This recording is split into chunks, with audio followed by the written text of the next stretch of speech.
राधे राधे दोस्तों, कैसे हैं आप सब। दोस्तों, हमारे YouTube चैनल पर आपका स्वागत है।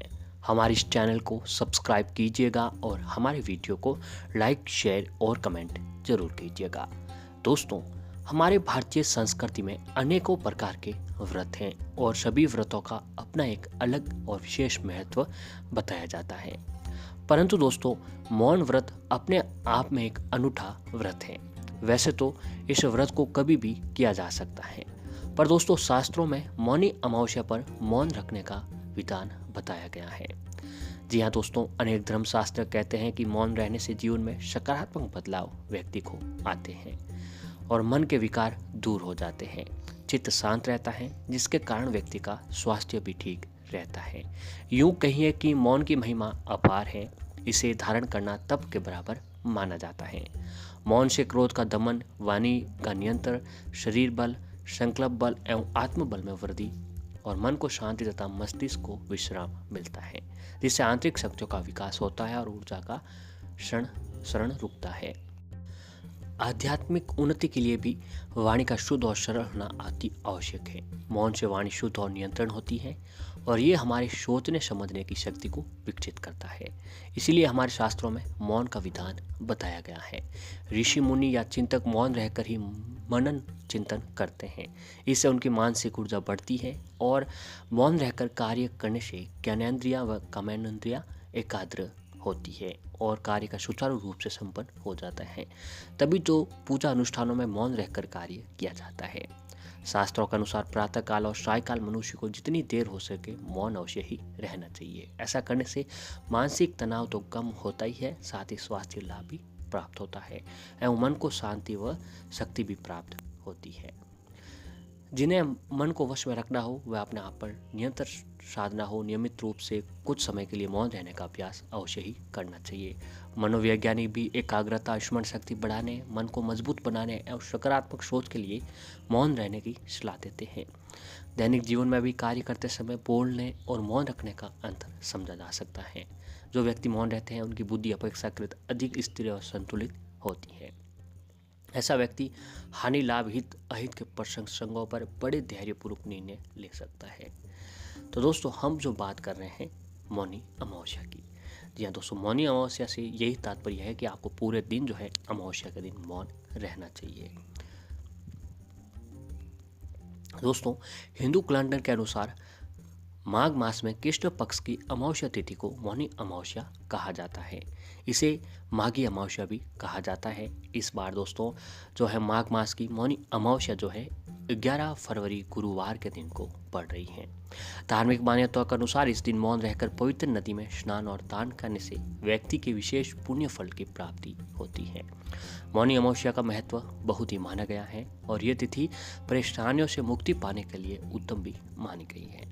यदि आपको अलग लग रहा है कि आपके जीवन में परेशानी आपका पीछा नहीं छोड़ रही है, आपके लाख मेहनत के बावजूद भी जो है आपके घर में सुख समृद्धि या फिर जीवन में कोई भी सकारात्मक बदलाव या फिर अच्छाई का बदलाव नहीं देखने को मिल रहा है, तो दोस्तों आपको मौनी अमावस्या के दिन जो है शास्त्रों में बताए गए कुछ उपाय और जो है व्रत अवश्य ही रखना चाहिए। और इस दिन जो है पूरे दिन दोस्तों आपको एक तपस्या की तरह मौन रहकर रहना चाहिए। इससे आपको ज़रूर आपकी समस्या में हल लगने लगेगा या फिर जैसी भी कोई समस्या है उसका जो आपको समाधान भी अपने सामने आ जाएगा।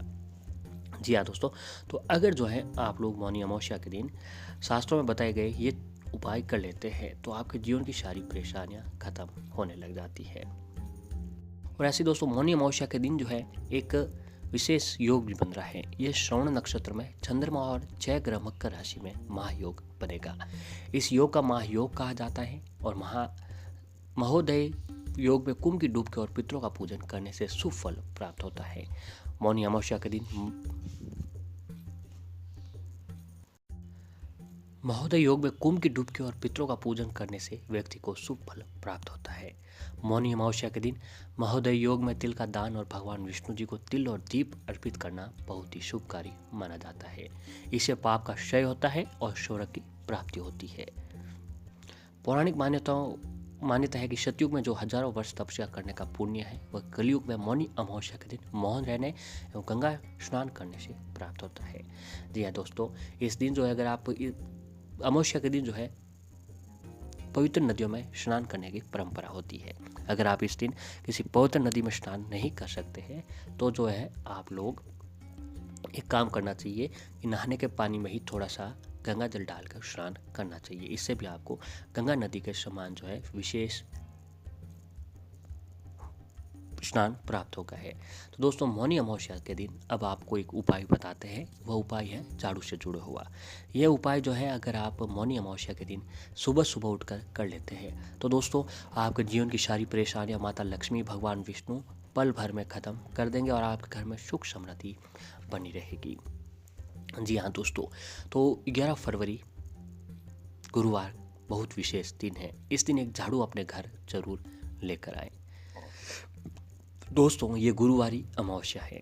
इस दिन पितृदोष से मुक्ति, यदि आपके कुंडली में पितृदोष, शनि की 7.5 या फिर किसी भी ग्रह का दोष है तो इस दिन जो है आप लोगों की किस्मत भी बदलने वाली है। जी हाँ दोस्तों, अगर आप मात्र एक छोटा सा ये उपाय कर लेते हैं तो आपकी सारी परेशानियां पल भर में ख़त्म हो जाएगी। दोस्तों मौनी अमावस्या के दिन आपको सुबह जल्दी उठना है।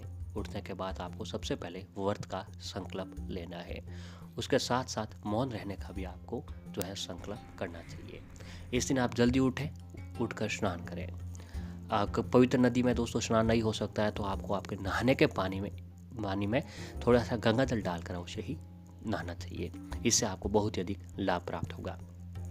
इस दिन भगवान शिव की पूजा के साथ ही शिवलिंग के ऊपर दूध, जल या तिल जरूर चढ़ाएं और इस दिन एक झाड़ू का दान मंदिर में या फिर किसी गरीब व्यक्ति को जरूर करें। इनके साथ ही उनको भोजन का भी दान आपको करना चाहिए। जी हाँ दोस्तों, इस दिन जो है अगर आप झाड़ू का दान करते हैं तो आपके घर में सुख समृद्धि बनी रहती है।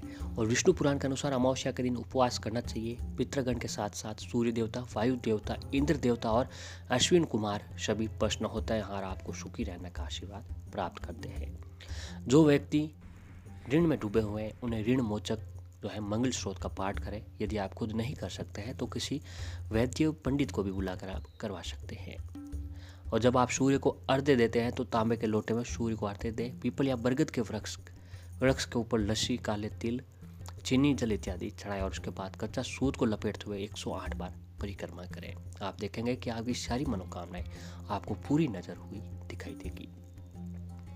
और दोस्तों यदि आपके घर में समस्याएं बहुत ही ज़्यादा है, लाख मेहनत के बाद भी आपकी समस्याएं पूरी नहीं हो रही है तो आपको अपने घर की एक पुरानी झाड़ू जो है दोस्तों, जी हाँ, आपके घर की जो पुरानी झाड़ू होती है उसे ले जाकर अमावस्या के दिन पुरानी झाड़ू को घर से ले जाकर बरगद के पेड़ के नीचे रखकर आ जाना है। इसके करने से आपके घर की दरिद्रता समाप्त हो जाएगी। यदि आपके घर में बीमारी का बसेरा है तो आप आटे और गुड़ का दान अमावस्या के दिन करना चाहिए। माना जाता है कि जल और अन्न सबसे बड़ा दान होता है, इसलिए इस दिन जल अन्न का दान करना बहुत ही शुभ माना जाता है। और ऐसे ही दोस्तों गुरुवार अमावस्या के दिन सबसे बड़ा उपाय ये है कि झाड़ू का आप अपने घर की पुरानी झाड़ू से, जी हाँ दोस्तों, आपको अपने पुरानी झाड़ू जो है पुरानी झाड़ू लेकर पूरे घर से झाड़ू लगाएं और उसको फेंक दें। इस दिन नई झाड़ू खरीदें। माना जाता है कि इससे माँ लक्ष्मी जी का वास होता है।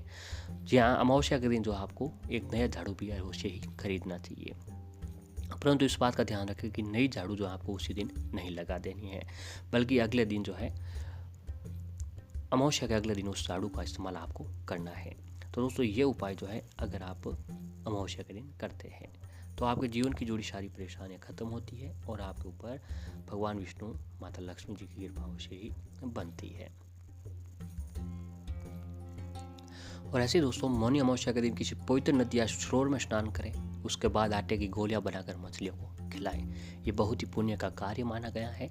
मान्यता है कि ऐसा करने से आपके जीवन की समस्याएं से मुक्ति मिलती है और बड़ी से बड़ी परेशानियों का अंत हो जाता है। इसके अलावा मौनी अमावस्या पर चिट्ठियों को शक्कर और आटा डालना चाहिए। मान्यता है कि इससे मनोकामना व्यक्ति की बहुत ही जल्द पूर्ण होने लगती है। इस दिन काल सर्प दोष निवारण के लिए बहुत ही उत्तम माना गया है। यदि कुंडली में काल सर्प दोष है जिसके कारण आपको समस्याओं का सामना करना पड़ रहा है तो चांदी का छोटा सा नाग नागिन का जोड़ा बनवाकर पूजन करें। इसके बाद नदी में प्रवाहित कर दें। इससे आपका काल सर्प दोष के बुरे प्रभाव से भी आपको मुक्ति मिलने लगेगी और जो है जीवन में सुख समृद्धि बनी रहेगी। तो दोस्तों, अमावस्या के दिन आपको ये उपाय अवश्य ही करना